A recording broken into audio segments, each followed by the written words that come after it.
Good morning, everyone. Bonjour tout le monde. My name is Andrew Harris, and I am a CSPC Program Committee member. On behalf of CSPC, it's my pleasure to welcome everyone.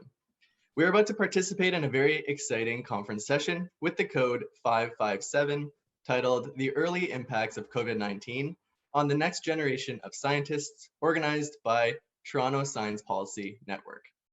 Before we begin, we have a couple of housekeeping notes.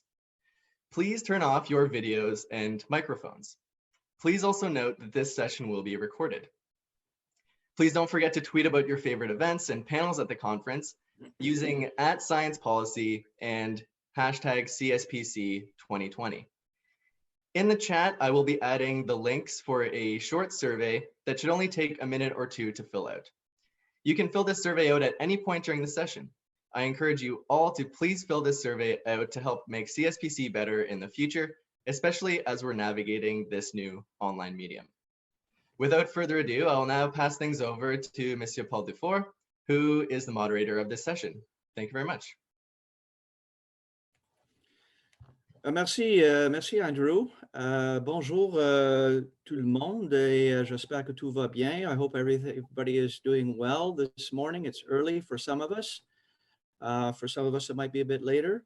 I just wanted to begin by acknowledging that the land on which I am speaking from is a traditional unceded territory of the Algonquin Anishinaabe people.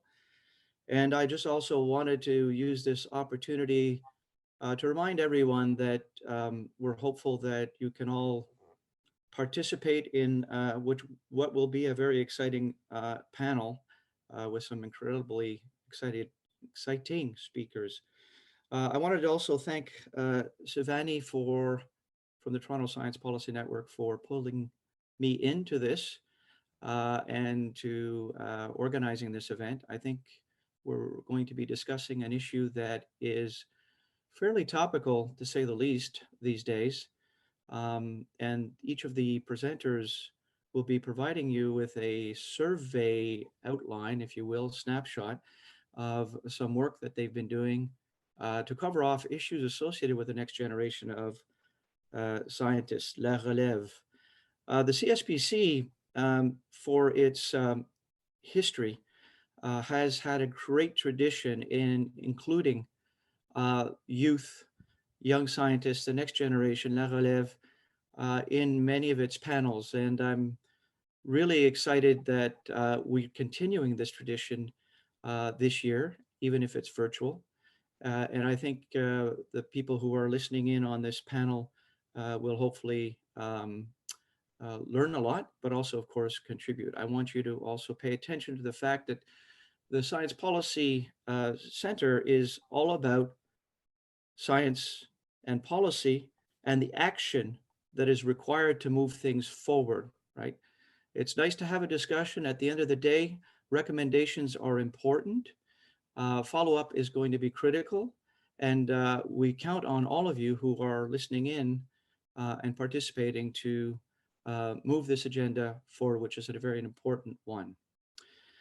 Before I go further, I just wanted to note that there will be a series of poll questions that will be flagged up for your input. If I could ask you to start thinking about introducing what role best describes you. Where are you tuning in from? We'd just like to know that. Lisa's queuing it up. If you aren't a grad student yourself, how do you interact with grad students and postdocs? So these are all poll questions which we'd like you to, during the discussion, please fill in when you have a chance. Also bear in mind, at the end of the day, we do want you to start thinking about what are the biggest challenges that you see facing, from your perspective, the next generation of scientists in this post-COVID world. We're going to be talking about early impacts of the COVID-19 pandemic, but of course, the bigger issue is going to be what's going to happen in the next normal, so to speak, around the post-COVID era. So with that, I want to introduce briefly Samantha, who will launch into a discussion of some very interesting work that the Science Policy Exchange has been doing. Full disclosure, I'm a board member of the SPE and have been for a number of years, celebrating its 10th anniversary now. And it's a very dynamic organization. I hope a number of you will see it, but Samantha is going to give you a good snapshot of where things stand with respect to a very interesting series of surveys they've done. So over to you, Samantha, and please fill out those poll questions as we're moving ahead. Merci beaucoup, et Sam, à vous. Thanks, Paul. Here we go. So as Paul said, I'm Samantha. I'm a recent MSc grad from McGill University, and I'm also the campaigns coordinator for Science and Policy Exchange. I'm here to discuss with you all an overlook of our 2018 to 2019 survey results on funding for the next generation of scientists.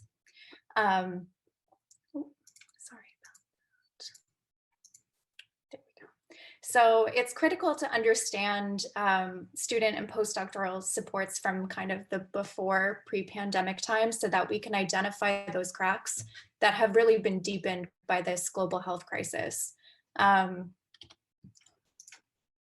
Sorry, my slides are a little crazy. 1 second. There we go. So who is Science and Policy Exchange, or Dialogue Sciences et Politique? We're a student-led nonprofit with 2 core aims: to foster the student voice in evidence-based decision-making, and to bring together leading experts from various sectors to inform both students and the public on science policy issues. You may know us from our public forums, SPE cafes or workshops, or more virtually our campaigns, which include Vote Science and Students for the Report. So in 2018, October 2018 until January of 2019, SPE held a large survey on Canadian scholarships and fellowships, where we surveyed early career researchers, a term here which I'm going to use that describes graduate students and postdoctoral students. This was done in the context of the Federal Science Review and of the 2018 budget, which promised that over the next year, the government would be looking in to determine how to better support students. And SPE wanted to help inform this work by capturing the needs and wants of this specific critical group.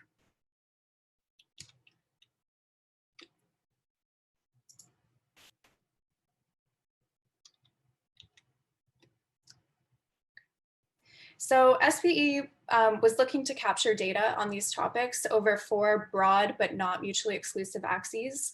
The first being success rates and award holder experience. The second being applications and criteria of excellence and how ECRs and trainees get these awards.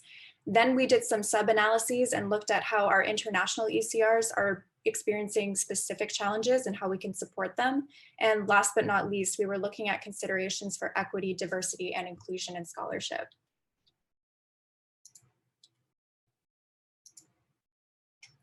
So,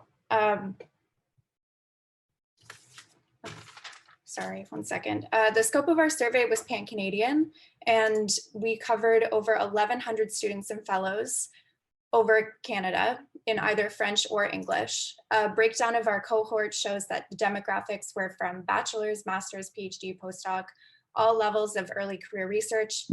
And we also asked our participants to identify as various equity-seeking groups.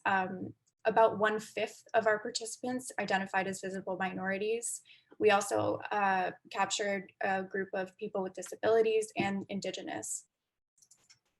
We asked our respondents as well to identify their gender. We gave options for women, men, non-binary persons, and also another category where they could self-define, other category where they could self-define their own gender. And lastly, in order to capture the international ECR base, we asked people to identify their Canadian citizenship status so that we could unearth those challenges uniquely faced by ECRs. So SPE recognizes that we need to do more with regards to data collection, especially in regard to race-based data and inclusion of more diverse gender identities, and we commit to doing so in the future. So a little bit of context for those of you who may not be aware, Students and postdoctoral fellows receive distinct funding from their labs or supervisors, and these grants bring them a variety of benefits, including salary security, greater control over their research, and recognition. Much of this is provided at the federal level by the 3 tri-councils, either CAHR, NSERC, or SSHRC. So when we asked our respondents if they had ever applied for one of these grants, 2/3 said that they had, but only half of them were actually successful. That means that only 1 in 3 ECRs are currently supported at the federal level. We also asked our respondents if they could innovate change in the system, what would they do? So 91% of students and postdocs responded that they would increase the total number of awards that are given, increase the monetary value, 79% said this, and 72% wanted to increase the duration of eligibility. All of these increases and supports would help broaden the pool of ECRs that can actually be eligible for awards and receive awards, and ensure that this support is continual through their degree. They also, our respondents also recommended to harmonize awards across the tri-councils. So the tri-councils give various offerings based on your degree level. So our median value that was recommended by respondents in order to support a reasonable kind of quality of life, a reasonable working wage, was $21,000 for masters, $35,000 for doctoral students, and $50,000 for postdoctoral fellows. Keeping in line with our 4 broad axes that we wanted to cover, we wanted to redefine how we're looking at awards criteria and measures of excellence. So naturally, being scientists, most agreed that the project proposal is most important in our award system, with 97% saying this. However, more diverse measures of merit were included, and 82% said that they would want to include extracurricular activities, and 71% wanted to look at the social impacts of the research challenge. However, some of the existing criteria were much less favored. For instance, only 40% actually supported including periods of leave in awards criteria. As I mentioned, we did some sub-analyses by various metrics. So we looked at how international students were faring and what supports we can offer them. And indeed, 93% just called for a simple increase of awards open to those applicants and to that cohort, showing that there is a big gap in the system and more awards are needed to support our international ECRs.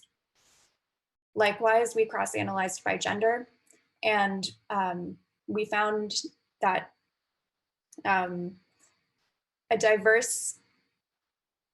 we found a much more different, sorry, losing my train of thought. We found that they required differences in their desired supports. Women and non-binary people in specific are often more marginalized or underrepresented in the sciences, and they called for increasing awards in outreach and engagement, and for more interdisciplinary awards, which is not shown here. So these are basically all I can show you in these 5 minutes. I wish I could show you more. We do have a link in the chat, which shows a link to our summaries in our executive reports, which is live as of about a month ago. But I'm going to leave you with these 4 broad recommendations, which apply to all of the sub-analyses that we did. So the first is to harmonize award values, as I mentioned, across discipline to $21,000 for masters, $35,000 for PhDs, and $50,000 for postdocs. To increase the number, value, and eligibility of those awards, and to alter merit and eligibility criteria in order to make sure that we're including interdisciplinary study and diverse demonstrations of merit, and making sure that that's also open to our international ECRs. As I mentioned, it's crucial that we collect and report data based on gender, race, and LGBTQ2SIA representation in our awardees. This is super important to uncover and address more inequities so that we can continue to strengthen Canadian research, especially in the face of the pandemic. Thanks. Merci beaucoup, Sam. I neglected to tell you at the outset, for those of you who are listening in, we will run through each of the presentations because they're going to be very succinct. And then we will open it up for a chat around the questions that are being raised by each of the panelists. So Sam, I want to thank you for opening the dialogue. The Naylor report, of course, remains a touchstone in many, many ways. And it was very nice to see the survey work that was done by SPE to respond to some of the issues raised by the Naylor report. And there still, of course, are a number of issues that haven't been responded to in that Naylor report, some of which Sam has alluded to through that survey. And also, of course, the work that SPE continues to do in this area is going to be crucial. And those of you who are interested in that report, please log into that website that was mentioned earlier on.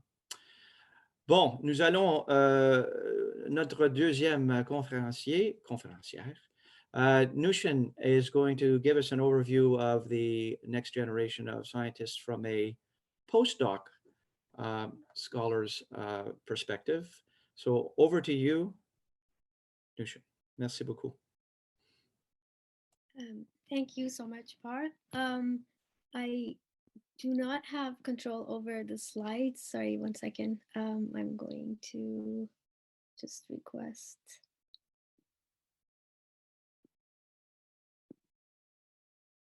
Okay, great. Good morning, everyone, and thank you for being here and listening to our talks. So I'm representing the Canadian Association of Postdoctoral Scholars, and I've been working with this team in the past year as the survey and data chair. And so one of our mandates at CAPS, sorry, I can't progress. Okay, good. So CAPS is an advocacy group comprised of Canadian postdocs. It was formed in 2008 and with the mission to improve the lives, training, and working conditions of postdocs in Canada and Canadian postdocs abroad. CAPS really prouds itself for collecting data longitudinally in Canada since 2009, and we just had a national survey released and reported as well. And look out for the results on the CAPS website. So as the chair of the data, we had an intention of analyzing and reporting the 2020 national survey, and the pandemic hit right in the beginning of the year. So we repurposed and started a quick response survey to understand the postdoctoral challenges early on in the pandemic. So our survey was open to participants from April 1st to May 31st. And we had 386 participants across Canada. So the distribution looks something like this chart. So in BC and Alberta, we have a strong representation from both universities and federal institutions, followed by Ontario and Quebec and Saskatchewan. We are missing many of the Atlantic provinces and also the prairies. So a shout out to the postdocs in these regions to participate more and so that we can have a more varied voice. But regardless of that, so we have out of the 386 respondents, we have about 33% of the postdocs who are actually non-Canadian, and so they're either landed immigrants or foreign workers with work permit. And so when we asked them whether COVID had impacted their work permit, out of the 33%, 22% had a yes response.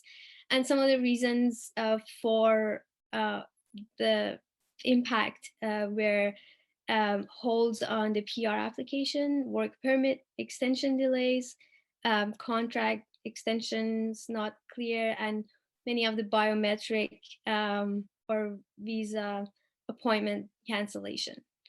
So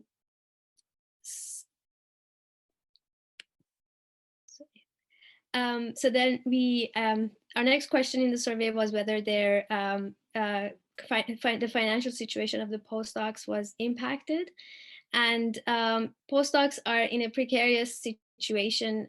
Some of them are paid by their employees, some are paid by the university, and some are paid by the granting agencies. So, and they usually respond very differently depending on their budgeting structure. And so, when we asked whether they had sufficient insurance, 59% said yes, but 26% were not clear, so not sure, maybe, and 14% had they had an impact on their insurance. And when we asked whether they had to apply for EI, 99% were not sure, and 2% had to apply. And so this is early on in the pandemic. And then whether their contract was negatively impacted, again, 13% were not sure, 13% were impacted. So 26% showed concerns in the beginning.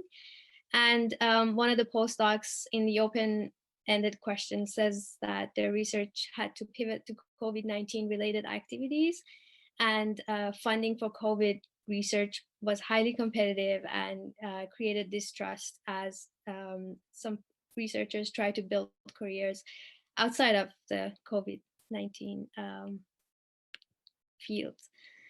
So the majority of the postdocs do not teach. Only 20% in our national survey had indicated that they teach, but out of those we have 17% saying that their teaching appointment was interrupted, and they raised their concerns from 1 to 5, 5 being the most, the strongest on the in panel B. So a varied response, but this is keeping in mind that the majority do not teach at this point in their career. So the impact of COVID pandemic on the research and work logistics. So this was most pronounced. We had 83% of postdocs who had to cancel work-related travel. And when we asked them to rate their research activities in terms of their work logistics, the majority do show concern in interruptions in research and work logistics.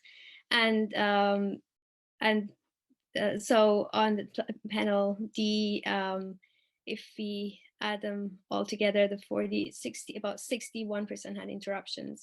And so some of the concerns have been that, yes, they could work remotely for their research projects, or their research had to pivot and change focus.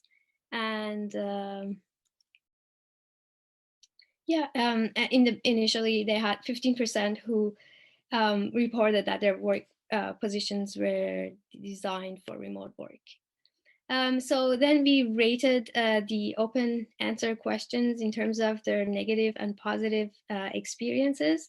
So I'll start with the negative and end with the positive for the morning. So the negative responses has been that their wet lab or field work was possible for some, and uncertainties in funding and career delays and competitiveness.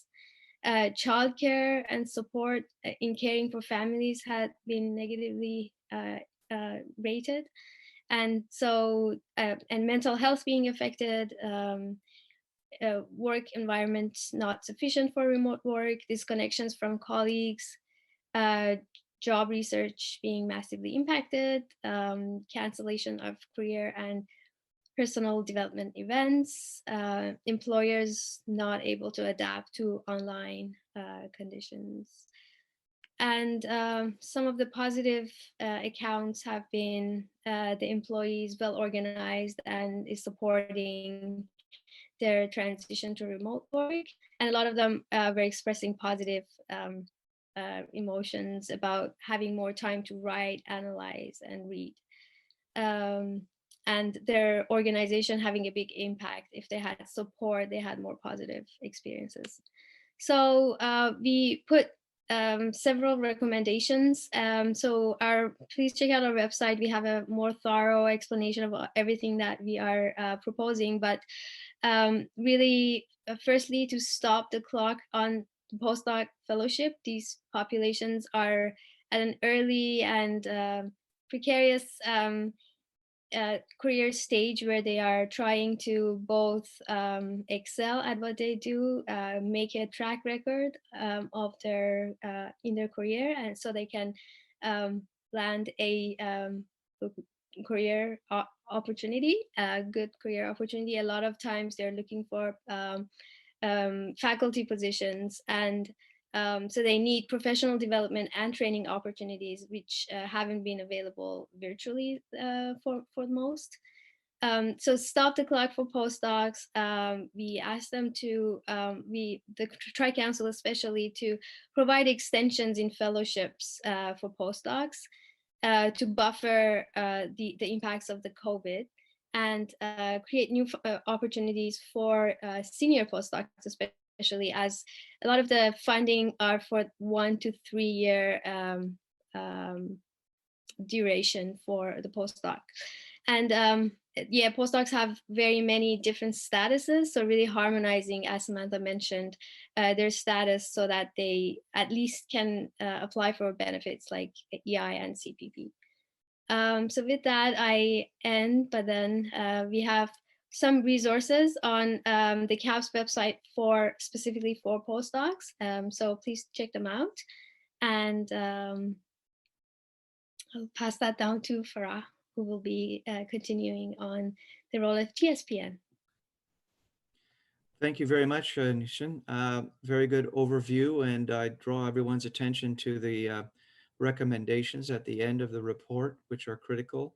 And I notice we have over 60 participants online, and I hope some of them are from the Tri-Council, so that there would be some impact on some of the suggested recommendations that are coming forward. I know the Tri-Councils are doing their best to respond, but it always is interesting and useful to get more pressure from the actual clients that they're serving. Voila. Next will be Farah, who will give us a run through on grad students. By the way, for those of you who don't know this about Farah, she's of course a Renaissance person in many ways, but she's a member of the Youth Council of the Chief Science Advisor. So I thought I'd flag that, since, full disclosure, I'm a mentor on the Youth Council. And a few days ago, they had a very interesting panel chat with perhaps a number of you who listened in on it, on what your thoughts have been and views have been on the impacts on research. So over to you, Farah. Merci beaucoup. Thank you so much, Paul. All right, so my name's Farah, and today I'll be speaking on behalf of the Toronto Science Policy Network about a survey that we did in the spring. For those of you who may not know, the Toronto Science Policy Network is a student-run science policy group based at the University of Toronto. It was founded in 2018 as a platform for trainees, researchers, and members of the local community to learn about and engage in science policy. To date, we've hosted 15 events, engaging over 300 members of the Greater Toronto Area region and across Canada through workshops, talks, and panels. And we've also hosted a number of advocacy efforts. And today I'm going to focus on one, which is the COVID-19 Graduate Student Survey. So if I can bring your minds back to late March, which was when the pandemic was becoming a reality, a lot of us had been sent home, and many members of the Toronto Science Policy Network are graduate students. So we were stuck in the state of confusion and uncertainty, and we didn't know if it was just us.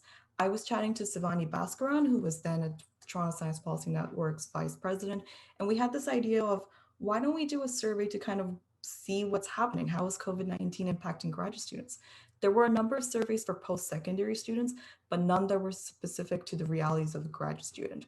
So over the next month, we developed a 130 question long survey in consultation with different student groups to really make sure that we touched on different aspects of graduate studies, such as health and wellness, funding, future prospects, international students, and questions for both research stream and professional students. We launched our survey at the end of April. We then shared a French version of our survey 2 weeks in, and we shared the survey through social media, through mailing lists, through emails, really trying to reach as many graduate students as we could across Canada. Slides. Yes. We closed our survey at the end of May and we received a total of 1,431 respondents. As you can see, our demographics were largely respondents who identified as being white, as being female, as being full-time students, as being domestic students. About half of respondents came from Ontario, with the next biggest demographic being from Quebec with 16%. And it took a few months, but it was finally in August where we were able to share the findings of our survey in a report. And I want to really flag that this highlights the early impacts of COVID-19 on graduate students across Canada, and it's a snapshot in time. We published this as a full 73-page report. There are lots and lots of findings, but I will highlight 3, otherwise Paul will get upset with me. The first finding is about research. And I want to point out that 3/4 of graduate students reported that COVID-19 had negatively impacted their research. And this seems like a brief temporary moment of time, but we're going to see this impact again and again, and it's going to impact trainees in the years to come. For example, research stream graduate students pointed out that they are concerned that COVID-19 will impact both their degree completion time and future prospects. So 60% of research stream graduate students are concerned that it'll have a large, moderate, or some sort of impact on their future steps. The second aspect that I want to point out are finances. So we knew that before the pandemic that graduate students were in a financially precarious situation. There was a survey from Science and Policy Exchange that Sam has highlighted. But during the pandemic, we noticed that graduate students were concerned about how they could pay their living expenses. In particular, they were concerned about being able to afford their tuition fees, their rent, and their credit card payments. And just as importantly, graduate students were concerned about the continuation and stability of sources of income. So around 60% were concerned or increasingly concerned about the stability of their teaching assistantships, their research assistantships, and their stipends. And last but not least, I want to flag mental health. So again, we know that there is a crisis regarding mental health happening in post-secondary institutions across Canada. And our findings just highlight how COVID-19 has exacerbated this. We found that graduate students were increasingly reporting increased feelings of helplessness, of being overwhelmed, of feeling lonely, of feeling anxious, of feeling stressed. And this was all across the board. We also noted that graduate students were considering taking a leave of absence. So 26% were considering taking a leave of absence compared to 10% before the pandemic. We highlighted a number of recommendations in our report. I'm gonna flag 4 for now. The first is we really need to mitigate the long-term impact of COVID-19 on this next generation of scientists. And we've heard a lot of recommendations throughout the conference, so things such as applying an equity lens, considering the fact that COVID-19 is affecting different members of the graduate community differently, and that this is going to be a reality that we're going to have to live with for a very long time. So how are we considering the future, and what steps can we take now to ensure that pursuing research is equitable? The second one is to increase the number of graduate scholarships with a special eye towards equity, diversity, and inclusion. Again, it's not a new recommendation. It's been something that trainees, trainee groups, and a lot of supporters and advocates have been calling for a number of years.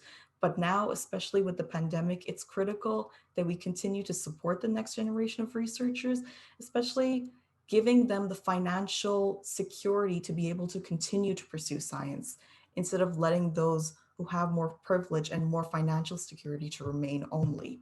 And last but not least, investing and improving in mental health is critical. There's been a mental health crisis in Canadian campuses for a very long time. COVID-19 has exacerbated these challenges, especially for students who identify as international students or who may belong to historically excluded communities. We have to invest in mental health resources and especially increase the flexibility around leaves of absence. The last recommendation that I want to flag is that every single survey that's been presented in this panel so far it's been carried out by volunteers, by trainees, and this is not sustainable. We really need everyone to advocate for graduate students. It can't just be me, it can't just be the Toronto Science Policy Network. It has to be other researchers, other senior researchers, other people in the government. We really have to advocate with one collective voice to do this. I'm the one who's fortunate enough to talk about this today, but it took an entire 17-member team to make this happen.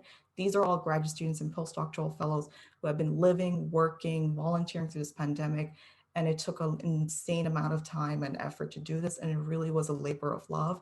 I want to give a special shout out to Sivani Bhaskaran. She has been on calls with me until like 2, 3 a.m. on some nights to get this done. Sivani is Toronto Science Policy Network's next president, so please be sure to check her out. And with that, I want to give a shout out to the University of Toronto for providing us with funding to carry out this project. And I want to give a special shout out to all the people who took the time to share their thoughts and experiences. I read a lot of your responses, or read all of your responses, and they were heartbreaking. And I hope that our survey helps shine a light on those voices. Thank you. Merci beaucoup, Farah. As usual, very succinct and very articulate presentation. Thank you for that. You know, you've just highlighted something that somebody's just picked up, and that is that a joined up approach is something that we're going to need to start thinking about in a much more significant and serious way. There are various platforms out there that are doing these surveys. The whole issue around how to communicate the results of these in a much more joined up way is going to be critical, I think, down the road. I think this is the beginning of it. I think we're starting to see it with this panel, but I will welcome some discussions of this down the road from the rest of the participants who are here. Bon, next, la prochaine, Celeste will provide us with a very interesting perspective on another survey, and this is the whole issue around disruption of research in labs and the survey that she was involved with. And the preprint, I think, is also being posted or available for you for those of you who haven't seen it. Over to you, Celeste. Merci. Merci, Paul. Bonjour à tous. Good morning, everyone. My name is Celeste. I'm a PhD student from McMaster University. Today, I am coming to you, if I can advance my slide. There we go. From the traditional territories of the Mississauga and the Haudenosaunee Nations, protected by the Dishwaswans-Boom Wampum Agreement. So our focus was on the impact of COVID-19 on laboratory-based research trainees in Canada. So this included graduate students as well as postdoctoral fellows. We did this through an anonymous online survey using, and also semi-structured interviews, and these were completed between April and June of this year. So we used a mixed method analysis. So this means that we gathered quantitative data as well as qualitative narrative responses. So we asked folks to share with us their experiences of the pandemic and their stories. We centered our analysis using the Kubler-Ross model of grief following change. We chose this model as it's been previously applied to situations that have similar undertones, such as the sudden loss of a job or the closure of a business. We looked at 37 emotions across 3 different time points: at the point of shutdown, while working from home, and what we called future outlook, or when we asked respondents what they thought when returning to lab. Now, the full schematic is available in our manuscript, but here we have the abbreviated chart with each emotion categorized into a Kubler-Ross stage of grief. And just waiting for the slide to advance.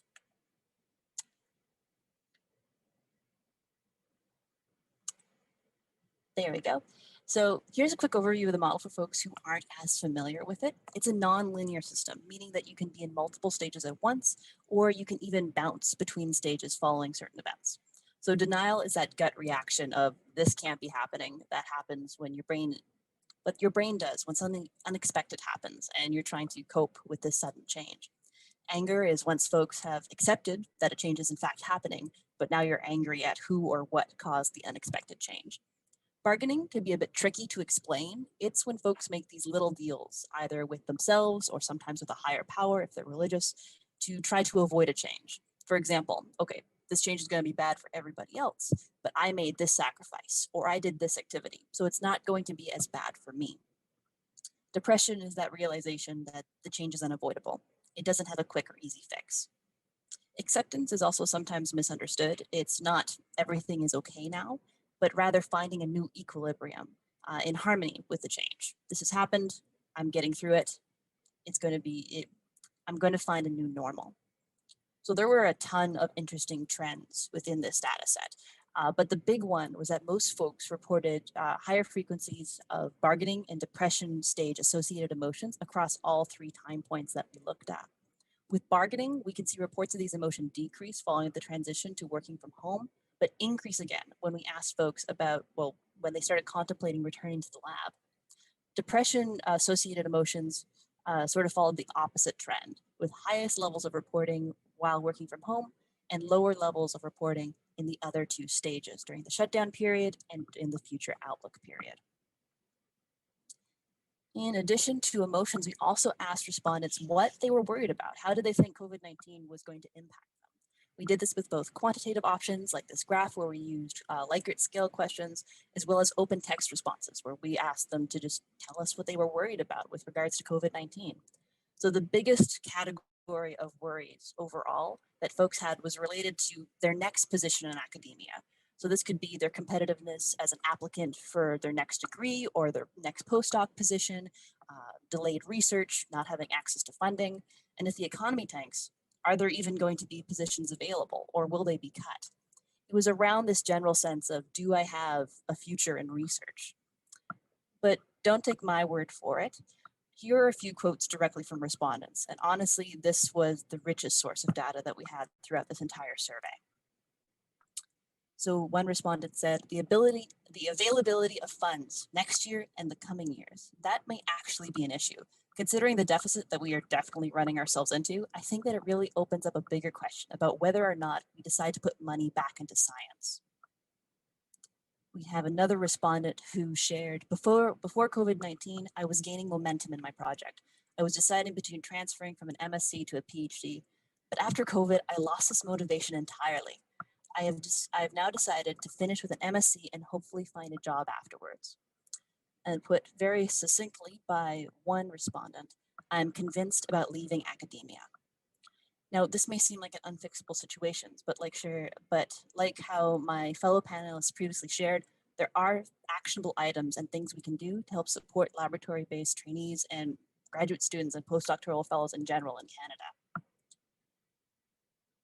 Canada. So for the full details of our analysis and our recommendations, please check out our preprint on Research Square. I was only able to show just a couple of things. It's barely scratching the surface, but we include recommendations on if we need to have another widespread laboratory closure, how to facilitate this in a way that minimizes emotional fallout for trainees, supports that both PIs and administrators can provide for trainees that are working from home, or that if you're a graduate student yourself, some things that you can implement in your own daily schedule, and also supports to put in place to facilitate this transition back to in-person work. Thank you so much. Merci beaucoup, Celeste. That was a also very succinct presentation and somewhat depressing, but yet encouraging. There is hope out there in the sense of your point about moving forward and trying to find ways to encourage creative responses to these very serious issues that are affecting research writ large in this country. I'm also intrigued by the fact that you brought in a very interesting social science analysis. A lot of people think that this is a technology pandemic, but in point of fact, it's all about behavior. The responses to the pandemic are all about, the need to better understand how the social sciences work, behavioral sciences, and to try to get, some creative solutions to all that. I was going to ask a quick question to our panelists, and then I would like to open it up. A number of you have already asked a few questions, but I would like to just ask each of our panelists to address the following question, and then I'll open it up for participants' discussion. Who should be responsible for moving this forward, and on what basis should the responses to all of your recommendations move forward? So, I mean, you've hinted at that in your recommendations, but at the end of the day, how are we going to implement a number of the recommendations that you've made specifically? And what will it take to communicate those recommendations in a, shall we say, persuasive way to our decision makers, to our funders, to our communities as a whole that we're trying to respond to? So I'll let you decide who wants to take a shot at this first from the panel. Merci.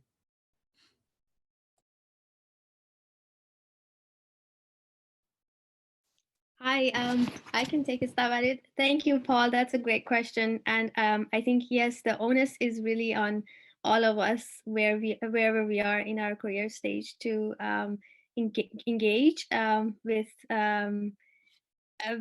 our surrounding environment. So I think as a postdoctoral fellow and someone who has had the experience of having funding from a university-based professor, I think there is a lot of challenges in funding structures, and there are there are many inequities in the funding. So the postdocs who are doing very similar work can get paid very differently depending on where their funding structure is coming from.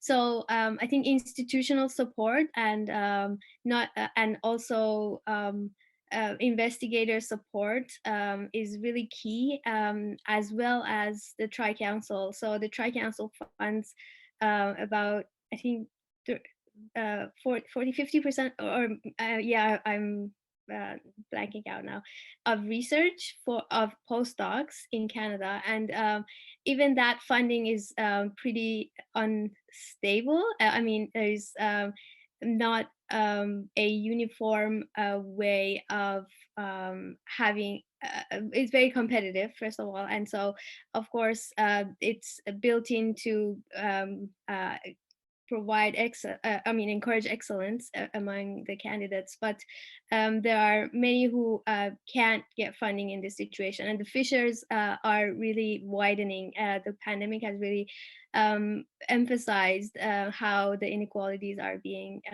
spotlighted.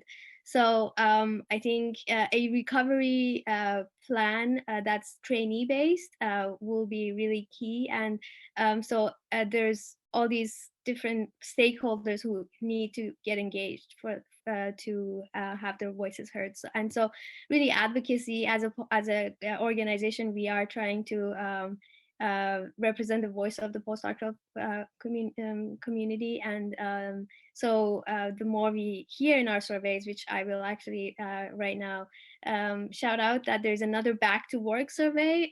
So we want to gauge the postdoctoral community's responses as they go back to work and their concerns. So please engage and share with your network. Yeah, often, please.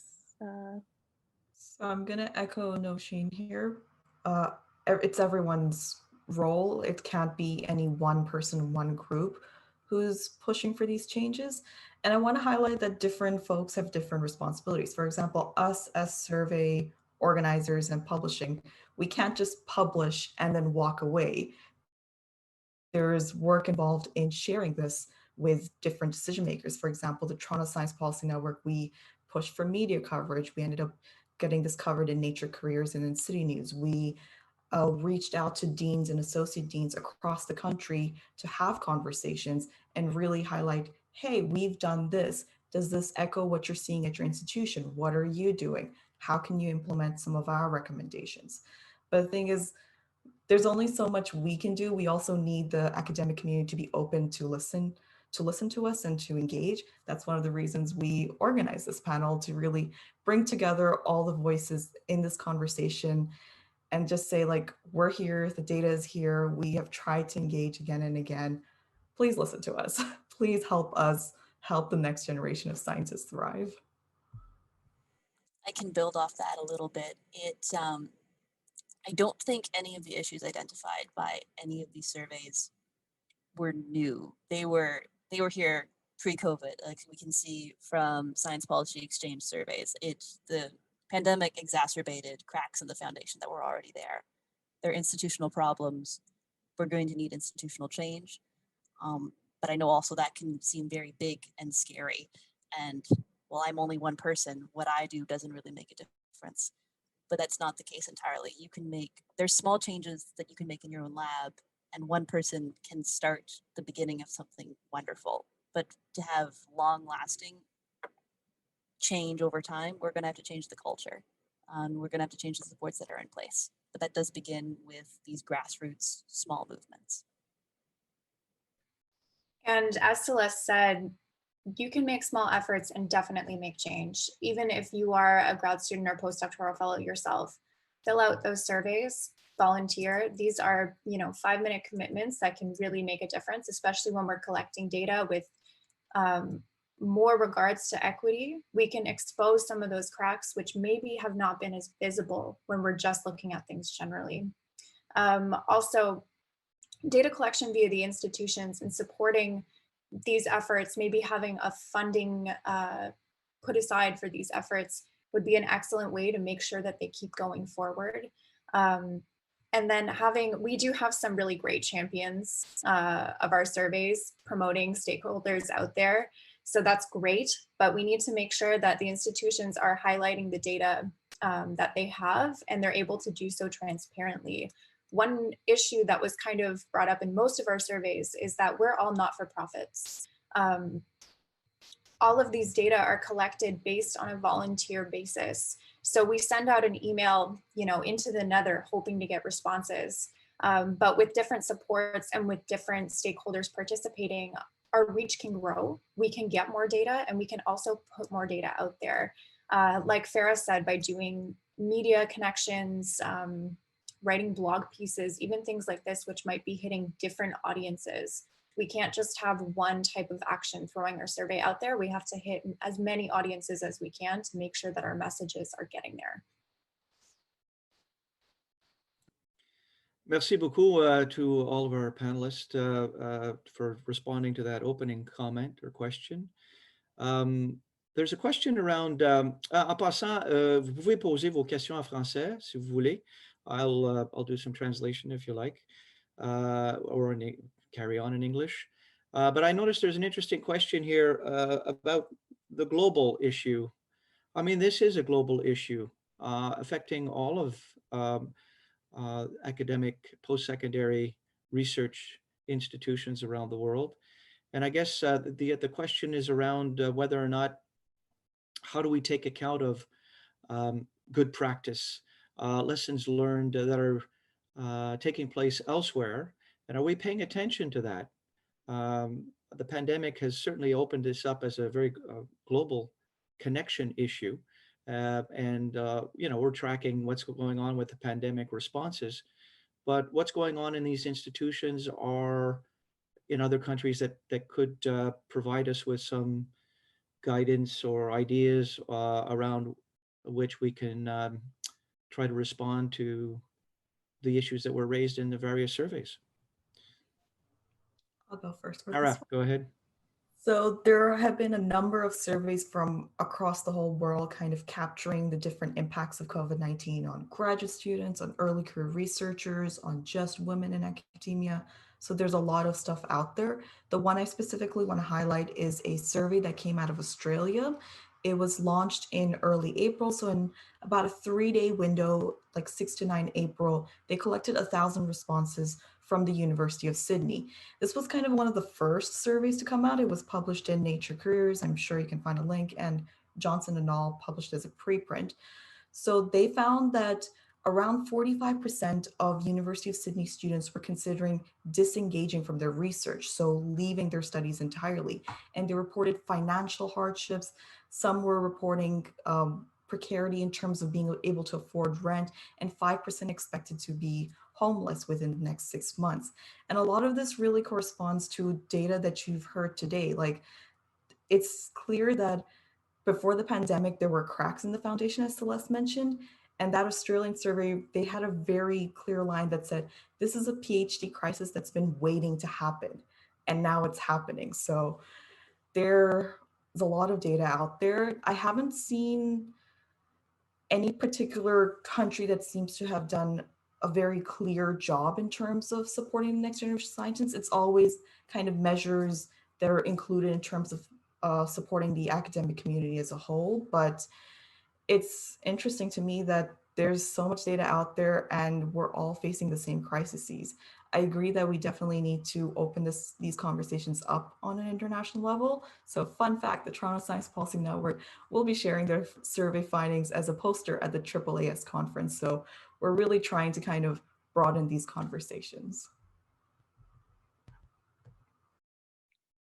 Hi, yeah, as an extension to that, I would also highlight that we are not alone here in Canada. There's many countries who are facing, I mean, everyone in the world is facing the pandemic, but there is a new release of an article at the AAAS, so American Association of Advancement of Science, and they just released a survey that had respondents from 22,000 researchers. So that's a very big response from 152 countries in the world. And specifically 3 really big highlights, and I can share that in the chat. 1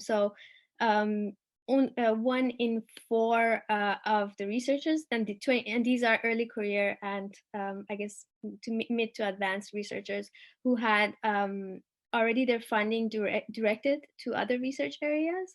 And 1 in 3, so 33% only had no change, and 6% had indicated an increase in, only 6% had indicated increase in other research areas. So there is definitely concerns worldwide, and I think so I'll share the finding of this survey. So we are not alone, and the fissures have been really, the pandemic has impacted researchers all along the globe.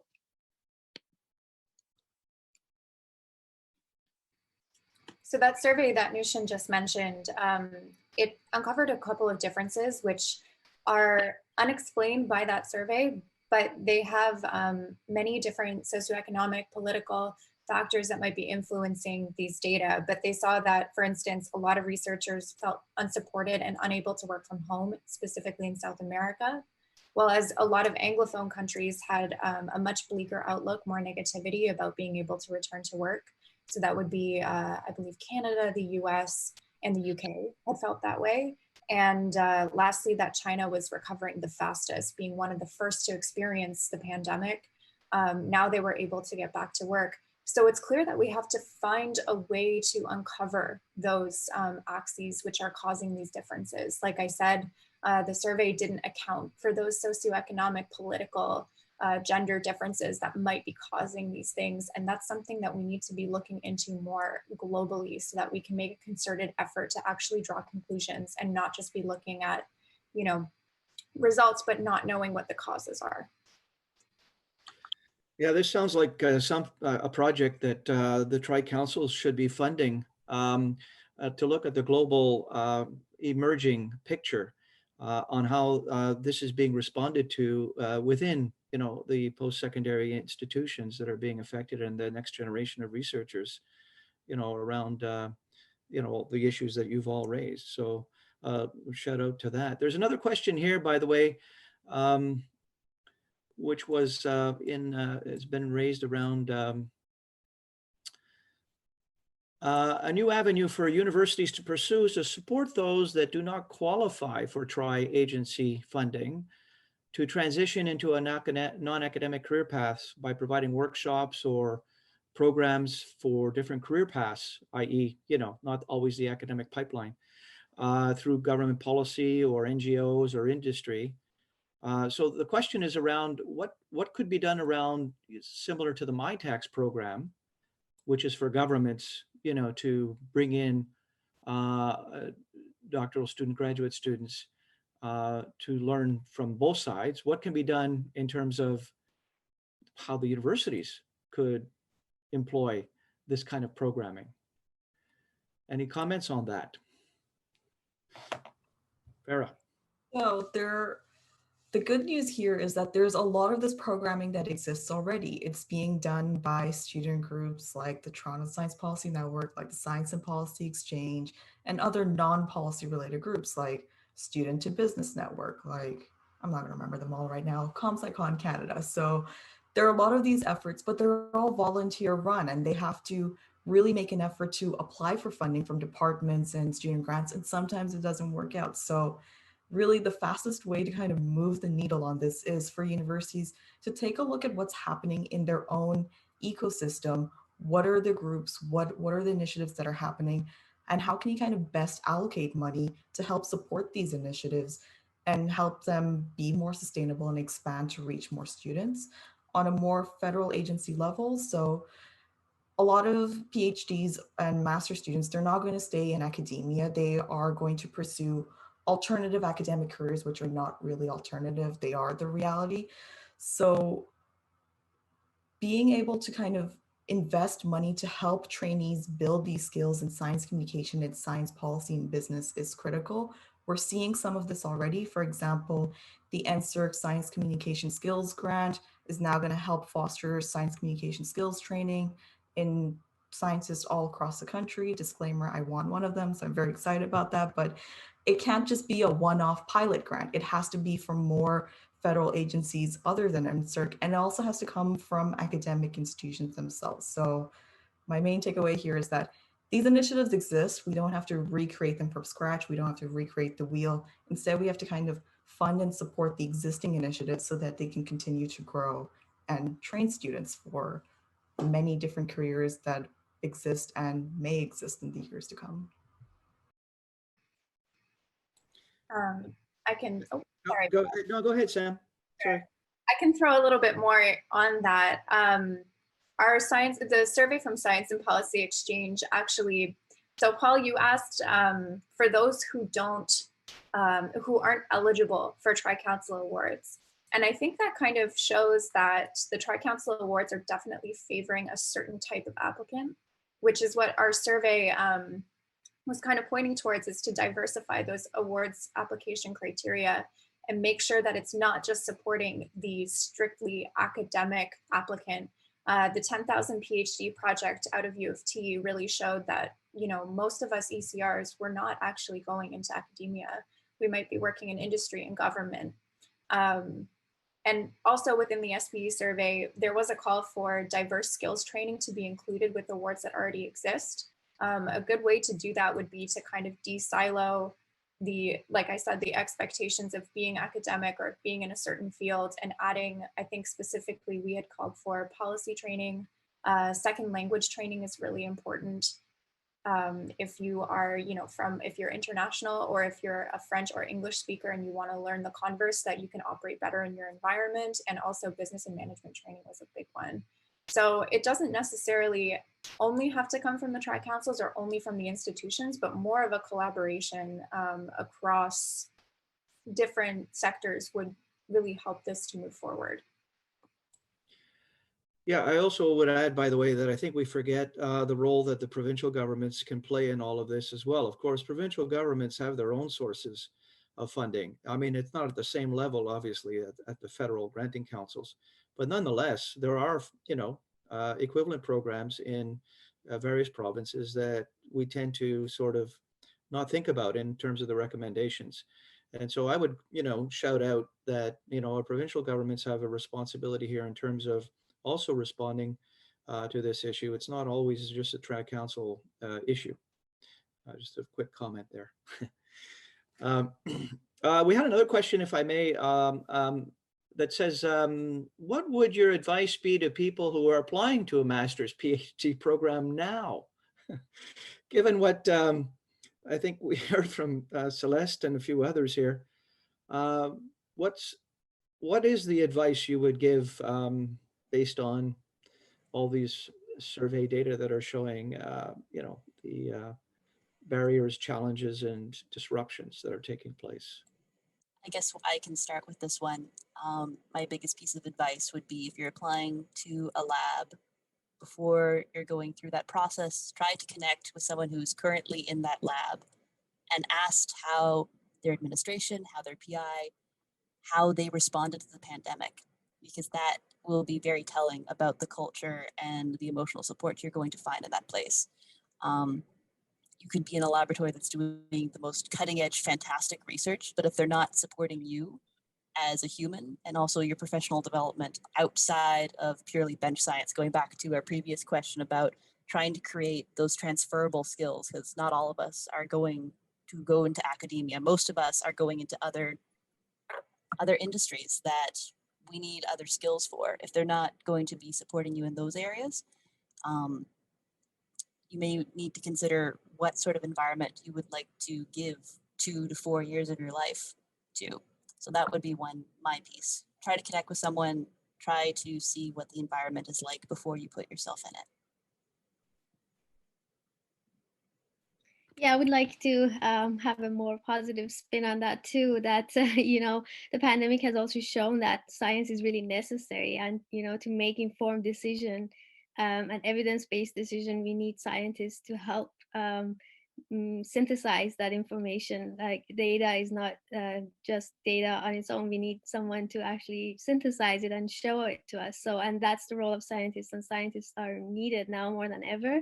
So not giving up and keeping at it. Like, we are all facing the pandemic. We are all in the storm together. And so fighting through and being strong in the face of the pandemic. So, and I think also, I had a thought on the last question of, researchers need to diversify, and not everyone lands an academic job. So there is a really great model that MyTax has, I think, proposed, like, as a Canadian science policy fellowship. So this is apart from a regular fellowship where someone joins a university or institution to do a academic-based project, but there is more of a integration of science with policy. So that's a great program, and there's a similar program in the US, the AAAS fellowship, and I think more of that will be really nice to see in Canada, and more positions, because it's, I think, limited to 25 positions per year. So, and there's many who are graduating or are at the graduation stage. So increasing funding for those type of models will be really great to see. And if there's anyone from MyTax, consider opening it up to masters, graduates. We're also here. But in response to your question, Paul, about someone who's considering joining graduate school, I just want to make a special shout out to people who belong to historically excluded communities. This is a tough time, and I don't want you to question your abilities or think that you're not, quote unquote, worthy enough to apply. There are a lot of people out here, and we're here to support you. Send emails to graduate students who are in that department. Ask them for the thoughts. Ask them if they're willing to look over applications. I've been mentoring a couple of students who are applying. I'm happy to help. Other people are happy to help.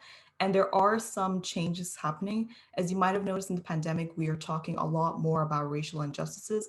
I noticed that a couple of universities have just launched the Canada SROP program, Student Research Opportunity Program. I will drop a link into chat. And this is actually specifically for individuals who identify as Black, Indigenous, or as people of color, and they want to pay you for the summer to do research, and they will help you as you apply to graduate school for fall 2021 or 2022. So I just want to say, there are initiatives to help you. There are people who want to support you. This is a very difficult time.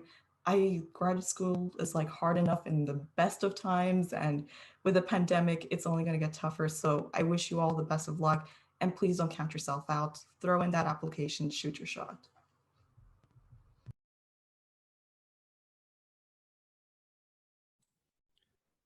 That's a great shout out, Farah. Thank you very much. We are here but to serve.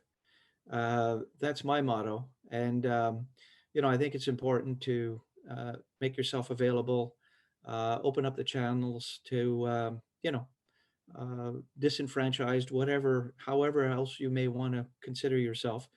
But it's an important dimension. We are, of course, focusing heavily in this country on EDI related issues. More and more, our granting councils in the provinces and in at the federal level are are doing more. And this is all a good thing. So those of you who are, thinking about moving into the academic world, do not be discouraged. The pandemic will pass. There will be séquelles. Sorry, that's the French for fallout or other knock-on effects, shall we say, that we're not familiar with yet. That said, I think we're moving in a direction that is hopefully more positive than negative. And I think everyone should be encouraged by that. And there are, as Farah has said, many programs out there. The question is, of course, communicating the availability of those programs to everyone effectively. And, for many people, they get frustrated because it looks like a hodgepodge of disconnected things.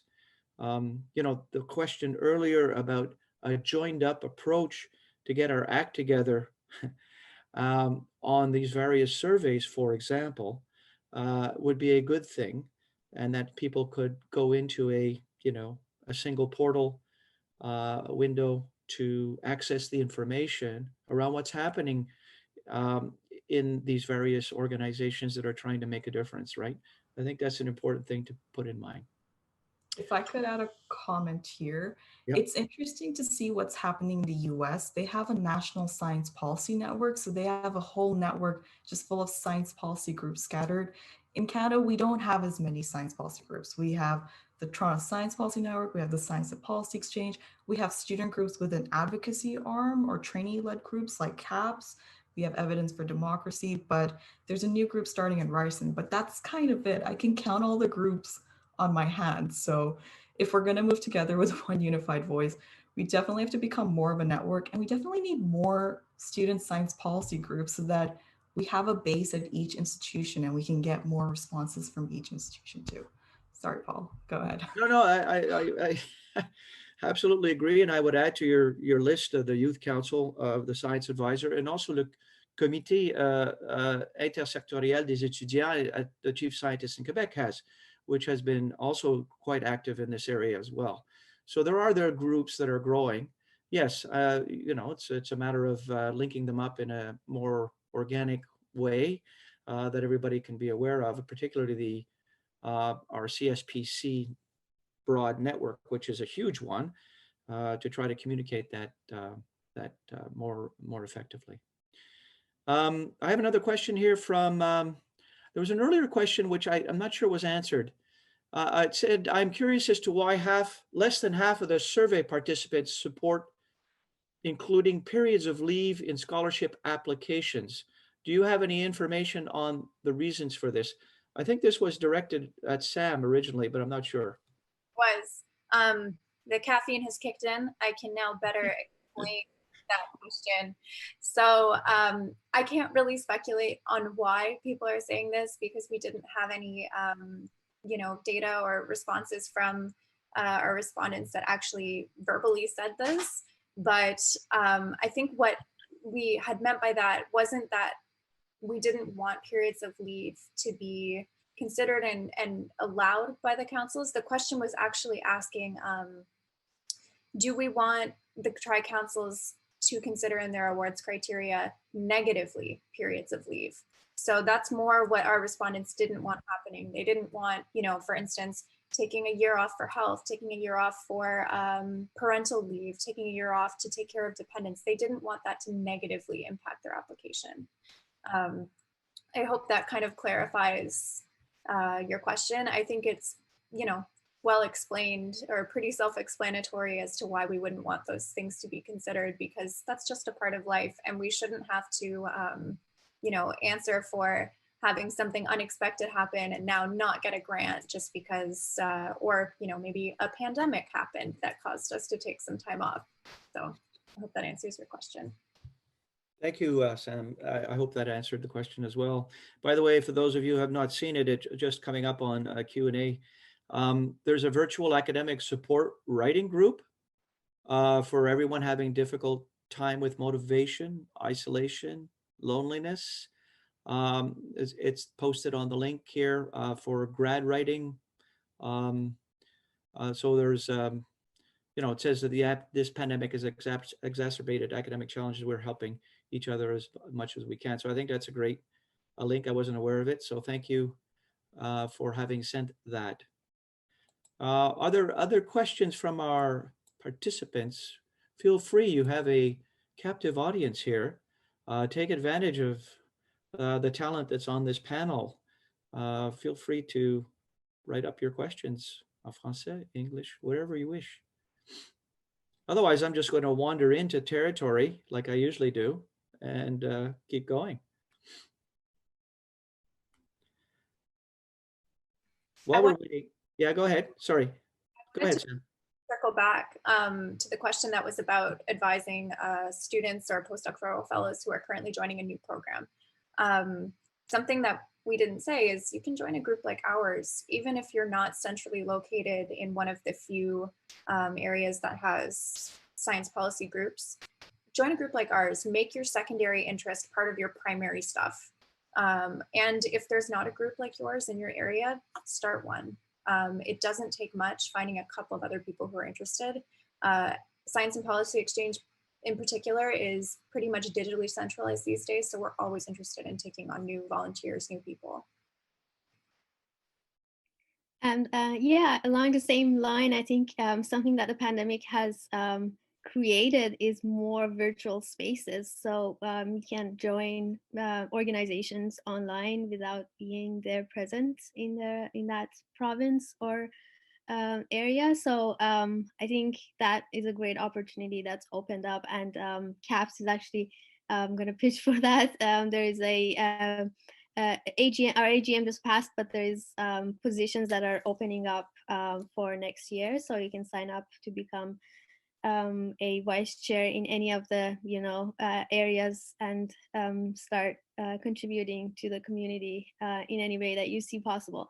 And I think also, Canada is a wide country and there's a lot of activism in the east and the west, I guess. So the Alberta, BC provinces and Ontario, Quebec are more strong in doing these advocacies, and you see all these organizations representing the two sides, and there's really a lot of voices missing from the Atlantic and the prairies. So I think it would be great, shout out to them to get more involved, and so we get to see what's happening in those places as well, and have our voices heard as a more union. Thank you, Noushin. That's a great point. And, we tend to forget, of course, we are a big country, many time zones. And, it's important to keep that in mind. And that's my point about earlier about mentioning the provinces as well, because they all, respectively have roles to play. There's an interesting question here, which I'd like to raise. What would you like the PIs and faculty members and supervisors to know? Many of my colleagues don't have any understanding of science policy and still measure themselves by how many mini-me's they create. What do you want them to know in this context as we speak? This is an important point. It was raised in a previous panel this week about how do you communicate this better, basically, to your PIs, faculty members, and so on. Anybody want to take that on?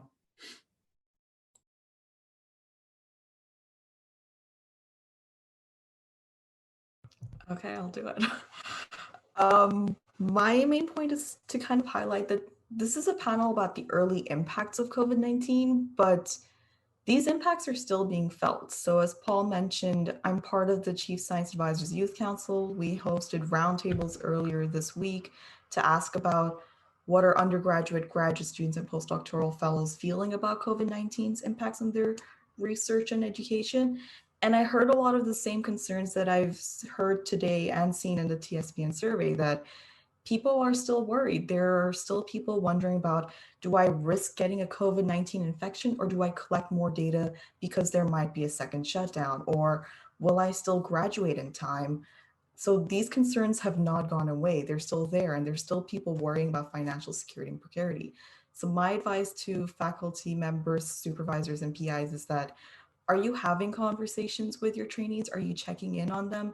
And not in a, why haven't you followed, why haven't you given me an update on this particular project? More about, are you doing okay? Are there any concerns that you want to talk about? Do you want to talk about your graduation timeline? And do you want to talk about anything that I can do to help support your next steps? So there, it might freak out some trainees. Like I definitely would freak out if my supervisor would be like, Farah, are you thinking about your next steps? But these are conversations that we need to have more often and more openly so that trainees are supported, that they are thinking about their future, and that they're not disappointed when they realize that there aren't enough positions in academia for people to pursue a career in academia, and that really we have to think about academia as a whole. So for me, it's conversations with your trainees are critical. It shouldn't take students running surveys to highlight these concerns. Departments should be running them, institutions should be running them, and we should all be able to see that data to see, hey, the concern that I'm having, it's actually pretty common. Maybe we should do something about it. I can build off that. We found very similar results that trainees really valued that open communication with their PI. And not that they had to have all the answers, because there was a lot of uncertainty during this period, but sharing that, okay, well, this is what I know so far. There are some unknowns, but let's talk about this together. That was taken much better than either completely shutting communication off or constantly going between information and not clarifying that, hey, this is a bit uncertain right now. Being very definitive of like, yep, this is the thing. Oh, wait, nope, we're changing. That caused confusion and tension. So having that openness of communication. The other thing for PIs who may have folks who are currently working from home who haven't been able to return to lab, one of the things that folks found very helpful was having structure put in place. So this could be things like lab meetings, that just having a meeting to center the week so you know what day it is. People expressed that that was extremely valuable. But outside of that sort of scientific meeting context, you can also include just check-in meetings, going back to that open communication or facilitating that social gathering, as right now we're very, very dispersed, sometimes geographically, sometimes just feeling very separated from each other because of the pandemic. So as a PI and faculty, trying to in the micro scale for your own research group, trying to make some of those connections and start to facilitate that can be very, very helpful.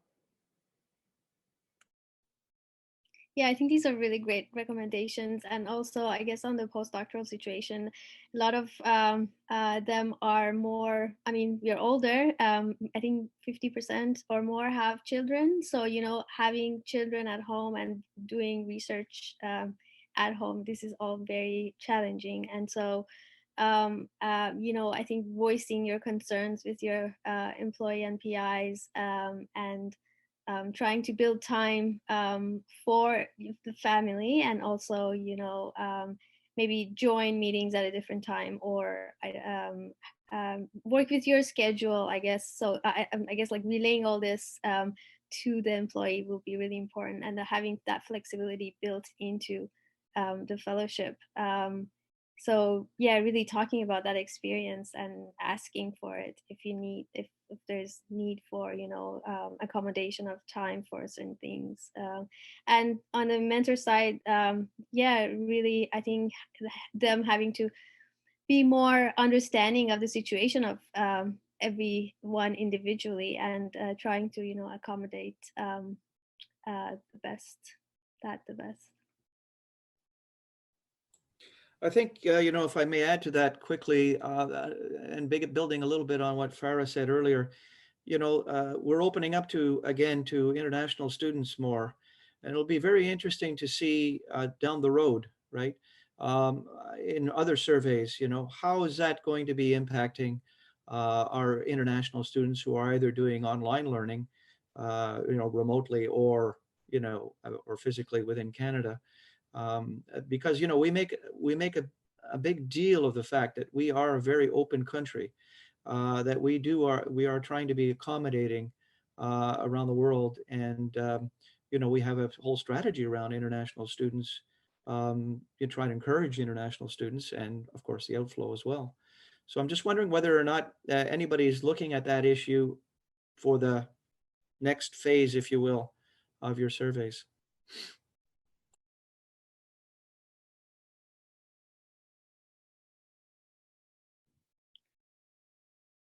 Hi, yeah, so we definitely do have a back to work survey at CAPS, and I will please, we have shared that in the chat. Please check them out. And yeah, I think so. One of the questions is about how we are going to be transitioning, and what are the needs of the community to to be catered to. One of the biggest challenges, I think, for postdoc and graduate students is getting the training, both at the academic and also the career transition training, project management type training. And those are mostly done in person, and they haven't really transitioned to online formats. And so I think accommodating that, or like as administrators having that in mind, and how everything can be moved into a more virtual space will be key. We had also many concerns that they can't postdocs, or they can't really communicate with their team members because of the barriers of the digital. So some people don't open up their cameras, so it's more difficult to engage and have conversations. So I think we have to also, get used, or become more familiar with the digital communications as a whole, and try to participate and make up for the lost physical experiences now, moving forward. When is your survey coming out? Noushin, Yeah, it's open now until the end of November. Yeah, it's. Thank you. I think that'll be helpful. About your question, Paul. So I'm no longer the president of the Toronto Science Policy Network. Sivani Bhaskaran in the chat is. So whether the Toronto Science Policy Network will or will not do a follow-up survey, you can ask her yourself in the chat. The one thing that I will say is that, again, I don't think that trainee groups should be bearing the burden of doing this. Obviously, we did it. It was a labor of love. We saw the gap and we wanted to act on it. But I would really ask institutions, the Federal Council, maybe groups like Universities Canada, U15, or the Canadian Association of Graduate Studies. Graduate students do fall under your jurisdiction. So it's just as important for you to survey the students who are either holding your fellowships right now, or the students who you're working with as part of committees. Survey them, work with them, include their perspectives as you implement new measures. And every question that Toronto Science Policy Network asked is on our website, all 130 questions. You are welcome to grab them, to readapt them for your surveys. If you want advice, if you want to chat, I'm happy to chat. I am going to assume my panelists are also happy to chat about their surveys. So find us, reach out to us. We're happy to help design. Whether we do another survey or not is a question mark, but we're definitely monitoring the situation and seeing how things go. Yes, and thank you, Farah, for that reminder. And with respect to data, of course, StatCan is having a growing responsibility in responding to some of these issues, and they're starting to look at some of these questions. So those of you who want to add questions or feel strongly about getting more data, right? Don't forget that StatCan has, a cadre of expertise in this area that also can be drawn from. And thank you for reminding and putting out the responsibility issue, Farah, back on certain organizations that also, can be doing this as well. I just want to highlight that SPE has also earmarked efforts for future surveys. We don't have any in the works right now. However, like Farah, we do have access to all of our survey questions online on our website and all of our data. I mentioned here that we did some sub-analyses by citizenship status, by gender, and we also had a sub-analysis of just our Indigenous respondents. You can check out those micro reports, but we have other sub-analyses that can be explored. And if you want to discuss with us maybe some data that you're interested in seeing, we might be able to pull out and disaggregate those data to help kind of showcase the stories that we haven't been able to analyze yet, because there is so much data out there, especially now that we're learning that collecting data with regards to equity-seeking groups, we can find more cracks that we can report on. So please connect with us. The data is out there, and maybe this data will help us design future surveys as well. Thanks, Sam. Very helpful. Was our session ending at 10? I'm just trying to keeping track of time here. You mean 7, Paul? I'm 7 sorry? It's 7 here in Victoria. Oh, sorry. You can keep going, Noushin. I think, Andrew, our session is coming to a close. But before you get on board to sign us all off, I guess, can I just use this opportunity to thank our fantastic panel here, Celeste, Farah, Noushin, Sam, and the work that they're doing, the surveys they've done, the continuing work they will be doing that requires sustainable support by organizations who may be still listening to us, but beyond that, to communicate the results of all of that. You have an enormous set of resources that have been communicated to you all through the chat. Lisa's done a nice job of that. Thank you. And Sivani, I appreciate your inviting me to host, moderate this fantastic group. And thank you to the Toronto Science Policy Exchange Group in particular, of course, for putting this on. To my confrères at the Science Policy Exchange, of course, and the Youth Council and the CAPS. Merci beaucoup for everything you've done. Thanks, shout out to everyone here. And I turn it over to Andrew. Are you there? And thank you to Paul for moderating today and asking questions. Yes, I think I speak for everyone in the 65 plus audience that this was a very enlightening panel. Thank you all so much for your hard work and for bringing these important results from your surveys to our attention. And Savani did an excellent job of posting a lot of links in the chat. So you can click the 3 dots at the bottom right of the chat if you want to save the chat for future reference. And in light of all of the information about the impact and importance of surveys, I would like to remind everyone that there is a survey that they can fill out now regarding this panel. So please do so. And thank you very much to all panelists, Paul for moderating, and to the Toronto Science Policy Network for organizing this panel. Thanks very much.